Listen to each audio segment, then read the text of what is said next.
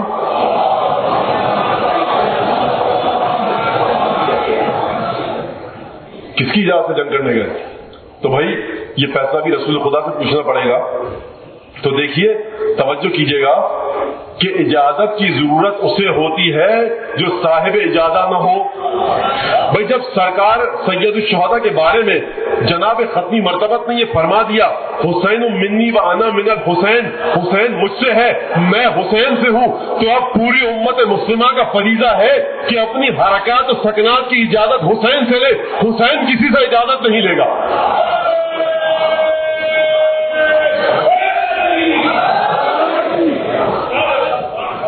تو یہ یزید کو اجازت کی ضرورت ہے حسین کی کہ تخت پر بیٹھوں یا نہ بیٹھوں.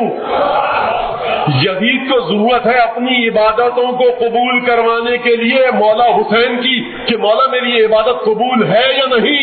حسین ابن علی کو کسی کی اجازت کی ضرورت نہیں، کسی کی اجازت کی ضرورت نہیں. حسین منی و انا من الحسین، حسین مجھ سے ہے، میں حسین سے ہوں. یعنی حقیقت محمدیہ کا حصہ ہے سرکار سید الشہداء. یہ حسین ابن علی کو کسی سے اجازت کی ضرورت نہیں. بس اب یہاں پر ایک اور بات کہہ دوں، دیکھیے توحید اور شرک کے حوالے سے کہ توحید اور شرک خوب ذہنوں میں روشن ہو جائے. اب شاعر ہیں ہمارے اسی خطے کے، کہا تو نام تو بہت لیا جاتا ہے، لیکن اگر دیوان کو ذرا غور سے پڑھا جائے تو بڑے عجیب مطالب مضامین نکات سامنے آئیں گے. حکیم الامت بھی کہتے ہیں، شاعر مشرق بھی کہتے ہیں جناب علامہ اقبال صاحب. بڑا عجیب مرحلہ ہے کہ دیکھیے، اچھا بعض اشعار ایسے ہوتے ہیں انہیں لوگ اتنا بے موقع اور بے محل استعمال کرتے ہیں کہ پھر وہ اشعار اپنے معانی اور اپنی افادیت کھو بیٹھتے ہیں. اور ان اشعار کو پڑھنا پھر انسان اپنی سبکی محسوس کرتا ہے، کیونکہ لوگوں نے نہ سمجھے ہوئے اتنی دفعہ پڑھا ہوتا ہے کہ اب آپ پڑھیں تو ایک مضحکہ خیز لطیفہ بن جاتا ہے. اب وہ شعر اپنی افادیت پر باقی نہیں رہتا. لیکن کروں تو کیا کروں کہ ضرورت مجھے اسی شعر کی ہے. تو دیکھیے عجیب مرحلہ ہے جب جناب اقبال، علامہ اقبال جب معیار بتا رہے ہیں دین تک پہنچنے کا، تو وہی بات اسی سورہ نساء کی آیت کو شعری زبان میں ڈھال کر پیش کر رہے ہیں. دیکھو کہ محمد سے وفا تو نے تو ہم تیرے ہیں. بات دین نام ہے کس کا؟ دین نام ہے سرکار ختمی مرتبہ سے وفاداری کا. یہ جہاں چیز ہے کیا باقی آپ سب کو پتا ہے. تو تو دیکھیے صرف اس دنیا کی بات نہیں ہو رہی، لوح و قلم کی بات ہو رہی ہے کہ لوح و قلم تیرے ہیں. تو بھائی محمد مصطفیٰ سے وفاداری میں ایسی کون سی چیز پوشیدہ ہے کہ اقبال تمام عبادتوں کو چھوڑ کر محمد سے وفاداری کی بات کر رہے ہیں؟ بھائی کوئی تو نقطہ ہوگا نا. اچھا، اور اس کے بعد فارسی میں بھی شعر کہا، بہت مشہور شعر، بہت ہی معروف شعر، بے مصطفیٰ برسن خیشرا کہ دن ہمیں اوس اگر بے او نہ رسیدی تمام بول حبیب. اپنے آپ کو محمد مصطفیٰ تک پہنچاؤ، محمد مصطفیٰ تک اپنے آپ کو پہنچاؤ. اگر تم نہ پہنچے محمد مصطفیٰ تک تو تم جو کام بھی کر لو وہ بو لہبی ہے، وہ دین نہیں ہے. لاکھ نمازیں پڑھو، لاکھ روزے رکھو، لاکھ حج پہ جاؤ، لیکن تمہاری عبادتیں، تمہاری نمازیں، تمہارے حج، تمہاری زکاتیں، تمہاری قرات قرآن، تمہارے صدقہ و خیرات، تمہارے نیک اعمال اگر تمہیں محمد مصطفیٰ تک نہ پہنچائے تو یاد رکھنا یہ عبادت نہیں ہے، یہ بو لہبی ہے، عبادت نہیں ہے. بھائی راز کیا ہے کیا راز اس میں راز کیا ہے؟ اچھا، یہاں تک یہ دو شعر سن لیا آپ نے. اب آئیے ذرا ایک اور شعر جو ان کے اردو دیوان میں عجیب انداز سے ایک بات کہہ گئے. تمام معیار کیا ہے؟ محمد مصطفیٰ سے وفاداری، محمد مصطفیٰ سے اپنی وفاداری کا ثبوت دینا. جب سرکار ختمی مرتبہ سے وفاداری معیار اور ملاگ بن گئی تو ذرا آئیے دیکھیے اب ایک اور عجیب بات کی. لاکھ مسجد میں بیٹھے رہیے، آپ لاکھ نمازیں پڑھتے رہیے، مسجد تو چھوڑیے، مسجد الحرام میں بیٹھیے. اقبال مسجد حرام کو کسی اور انداز سے ڈیفائن کر رہے ہیں. اگر وہ سرکار ختمی مرتبہ سے وفاداری نہ کرے تو دیکھیے کیا کہہ رہے ہیں، فرماتے ہیں یہی شیخ حرم ہے جو چرا کر بیچ کھاتا ہے. بھائی حرم میں بیٹھا ہے، بھائی مسئلے کو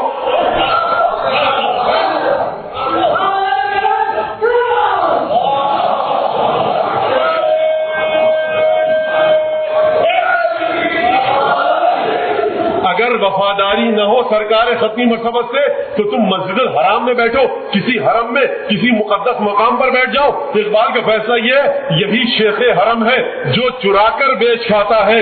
گلی میں بوزرو دل کے اویسو چادر زہرا. بھائی سارا مسئلہ کیا ہے؟ سارا مسئلہ یہ ہے کہ جب آپ نے اس ذات کے وجود کو تسلیم نہیں کیا جو کائنات کے لیے رحمت للعالمین بن کے آئی تھی، لاکھ ٹکریں مارتے رہیے، آپ نے اس سلسلے کو ہی قبول نہیں کیا. اب جب بات آ گئی سلسلے کی تو ذرا سورہ بقرہ کی 30ویں آیت کی طرف چلیے. سورہ بقرہ کی 30ویں آیت کی طرف، اور پھر اس کے بعد ہم سورہ مومنون کی جانب آئیں گے اور سورہ حج کی ایک دو آیتیں پڑھ کے پھر انشاءاللہ آج آپ کی زحمت یہیں پر ختم ہو جائے گی. تو دیکھیے سورہ بقرہ کی 30ویں نہایت مشہور و معروف آیت، بہت ہی عجیب آیت.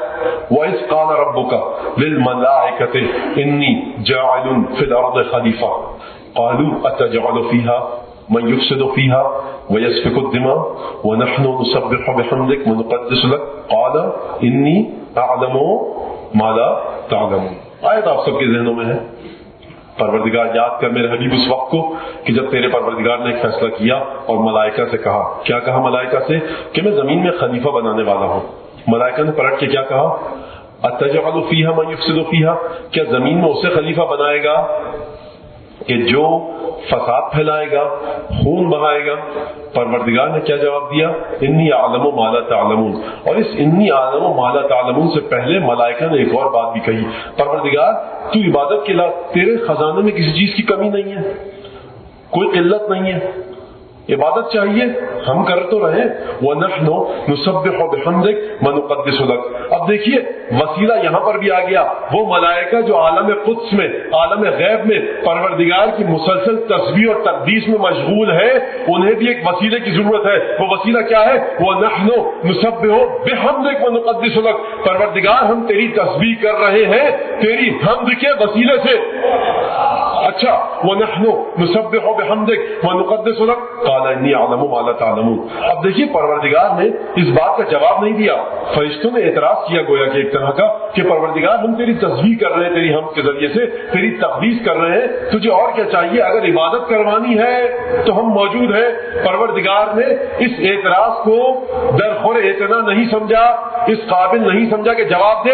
ایک جملہ کہا انی اعلم ما لا تعلمون. بھائی خاموش ہو جاؤ, یہاں بات آگے کی ہے, ذرا جو میں جانتا ہوں وہ تم نہیں جانتے. اچھا, اس کے بعد جب پروردگار نے علم آدم الاسماء, جب پروردگار نے آدم کو تمام اسماء سکھا دیے, وَعَلَّمَ آدَمَ الْأَسْمَاءَ كُلَّهَا, جب تمام اسماء سکھا دیے پروردگار نے آدم کو, تو کیا کیا؟ ثُمَّ عَرَضَهُمْ عَلَى الْمَلَائِكَةِ. یہ جو علم آدم تھا نا, یہ پروردگار نے جو آدم کو علم دیا تھا, ملائکہ نے دعویٰ کیا کیا تھا کہ ہم اس سے بہتر ہیں. بھائی چھپا ہوا تھا نا کہیں ضمیروں میں ملائکہ کے. ملائکہ نے دبے لفظوں میں یہ کہا تھا کہ ہم ہیں تو تصویر و تقدیس کے لیے, یہ آدم کو خلق کیوں کر رہا ہے؟ فلما, جب پروردگار نے آدم کو علم اسماء دے دیا, اس کے بعد فرمایا قرآن نے عرضہم علی الملائکہ, وہ جو علم آدم تھا وہ فرشتوں کے سامنے پروردگار نے پیش کیا. کہا کہ اچھا, اگر تم اپنے اس دعوے میں سچے تھے کہ تم تسبیح بھی کر رہے ہو, تقدیس بھی کر رہے ہو, تو ذرا مجھے بتاؤ انبئونی باسماء ہؤلاء ان کنتم صادقین. تم نے کہا تھا نا کہ ہم تیری تسبیح بھی کر رہے ہیں, تیری تقدیس بھی کر رہے ہیں. اگر وہ دعوے میں سچے تھے تم اپنے اس دعوے میں تسبیح اور تقدیس کے, تو ذرا مجھے بتاؤ ان اسماء کا علم جو ہم نے آدم کو دیا.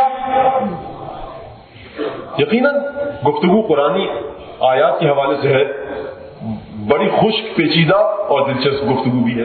دلچسپ اس کے لیے کہ جو سمجھ لے کہ گفتگو کا رخ کس طرف ہے, اور یقیناً خشک ہمارے ان چھوٹے بچوں کے لیے ہے جو ان کی سمجھ میں نہیں آ رہا کہ یہ آدم کا قصہ بیچ میں کہاں سے ٹپکا دیا مولانا نے. تو دیکھیے عزیزان گرامی, پروردگار عالم نے آدم کے علم کے ذریعے فرشتوں کے دعوے سے مقابلہ کیا. عرضہم علی الملائکہ, جب فرشتوں نے آدم کے علم کو دیکھا تو ایک دفعہ بول اٹھے, پروردگار سبحانک لا علم لنا الا ما علمتنا انک انت العلیم الحکیم. پروردگار سبحانک, اب اردو زبان اتنی اس کا دامن اتنا تنگ ہے کہ سبحانہ کا ترجمہ میں کیا کروں جس سبحانک کا حق ادا ہو جائے. نہیں ہے اردو زبان میں کوئی لفظ سبحانک لا علم لنا, پاک ہے پروردگار تیری ذات, لا علم لنا, ہمارے پاس کچھ علم نہیں, الا ما علمتنا انک انت العلیم الحکیم. پروردگار تو بہت علم اور بڑی حکمت والا ہے, ہمارے پاس علم نہیں. دوبارہ آئیے ذرا آیت کے ابتدائی حصے کی طرف. آیت سے سرسری نہیں گزرنا ہے, اس آیت میں بڑی عجیب اور پیچیدہ آیت ہے. دیکھیے پروردگار نے جب آدم کی تخلیق کا اعلان کیا تو فرشتوں نے کیا کہا تھا؟ نحن نسبح بحمدک ونقدس لک. اب مفسرین نے آ کے کہا, ہمارے یہاں بھی روایت میں ملتا ہے کہ ہر چیز سکھائی. چھٹے امام نے فرمایا حتیٰ یہ تمہارے سامنے چیزیں موجود ہیں ان کا علم بھی سکھایا. لیکن میرا ایک سوال ہے ان مفسرین سے کہ جنہوں نے کہا کہ بھئی حروف تہجی سکھائے, گائے کسے کہتے ہیں, روٹی کسے کہتے ہیں, گندم جو چنا کسے کہتے ہیں, آسمان کسے کہتے ہیں, زمین کسے کہتے ہیں, دریا سمندر کسے کہتے ہیں, اس انداز سے سکھایا. تو دیکھیے سوال میرا یہ ہے کہ اگر آدم کا علم الف بے پے تے والے قاعدے والا ہوتا تو پروردگار آدم کے اس علم کو فرشتوں کے مقابلے پہ نہ لاتا. کیونکہ آدم کے سامنے جب فرشتے آئے تھے تو فرشتوں کی معرفت بہت آگے کی تھی. فرشتے کہہ رہے تھے پروردگار ہم تیری تسبیح کرتے ہیں, تیری تقدیس کرتے ہیں. فرشتے جانتے ہیں تقدیس کیا ہے, فرشتے جانتے ہیں تسبیح کیا ہے, فرشتے جانتے ہیں حمد کیا ہے. فرشتے آدم کے خاکی وجود کو بھی دیکھ رہے ہیں, آدم کے نورانی پہلو کو بھی دیکھ رہے ہیں. فرشتوں نے آدم کے خاکی پہلو کو دیکھ کر ہی یہ کہا تھا کہ دیکھ پروردگار یہ فساد پھیلائے گا, خون بہائے گا. تو دیکھیے عزیزان گرامی, یہ علم یہ نہیں ہو سکتا کہ فرشتوں کو خدا نے یہ کہا ہو کہ بھائی دریا کسے کہتے ہیں, سمندر کسے کہتے ہیں, روٹی کسے کہتے ہیں, پانی کسے کہتے ہیں. یہ بات کہیں آگے کی ہے, یہ بات کہیں آگے کی ہے. یہ بات اتنی آگے کی ہے, اتنی آگے کی ہے کہ جناب ابو بکر مردوی اصفہانی نے اپنی کتاب میں یہ حدیث لکھی سرکار ختمی مرتبہ سے کہ دیکھیں بھائی سمجھ میں آ رہا ہے نا کہ ملائکہ کا مقابلہ ہو رہا ہے. ملائکہ کے علم کا مقابلہ آدم کے علم سے ہے. ملائکہ میں جبرائیل بھی شامل ہے, اسرافیل بھی شامل ہے, اسرائیل بھی شامل ہے, میکائیل بھی شامل ہے. ابھی دنیا خلق نہیں ہوئی ہے, ابھی دنیا خلق نہیں ہوئی ہے, ابھی عیسیٰ کو تو انجیل نہیں ملی لی,